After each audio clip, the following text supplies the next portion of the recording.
Ipapakita ko sa inyo ngayon kung paano mag-market ng halaman si Habi. Siyempre, una sa lahat, dinidisinfect muna niya yung gagamitin niyang panghiwa ng sanga. Kailangan kasi para hindi magkaroon ng bakterya. At pinabawasan din niya ng dahon yung area kung saan niya gagawin yung operation. Charis! Siyempre, kung saan niya gagawin yung pagmamarkot. Pupun tayo. Madagta? Natagta. Kaya nga rubber natagta. Pero ito yung way natin. Sa mga susunod nating video, ipapakita ko rin sa inyo kung ano ang gagawin natin sa mga dahon na tinanggal ni Habi.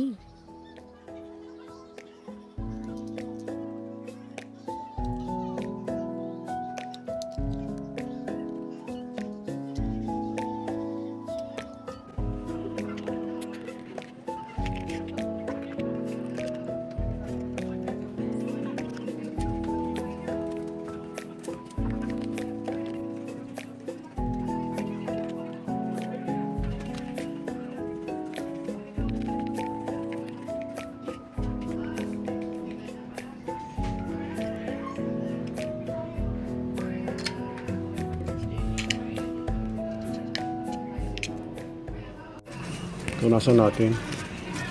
Sabi yung tagta. Kapari, tanggalin pa tayo ng isa.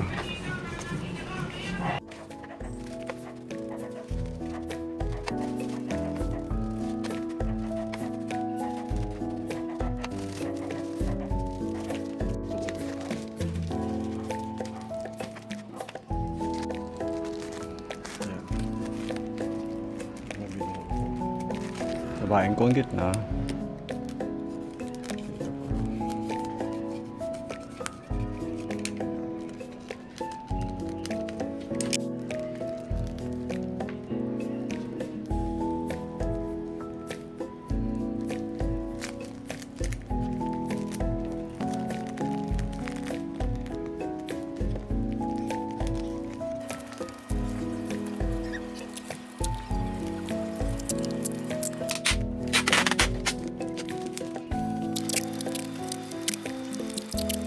Lagyan ng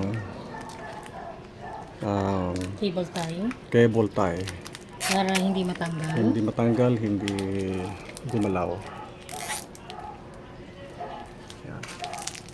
At para hindi rin mapasukan ng bakterya, hihintayin na natin na magkaugat siya dyan bago putulin at itanim sa ibang pasok.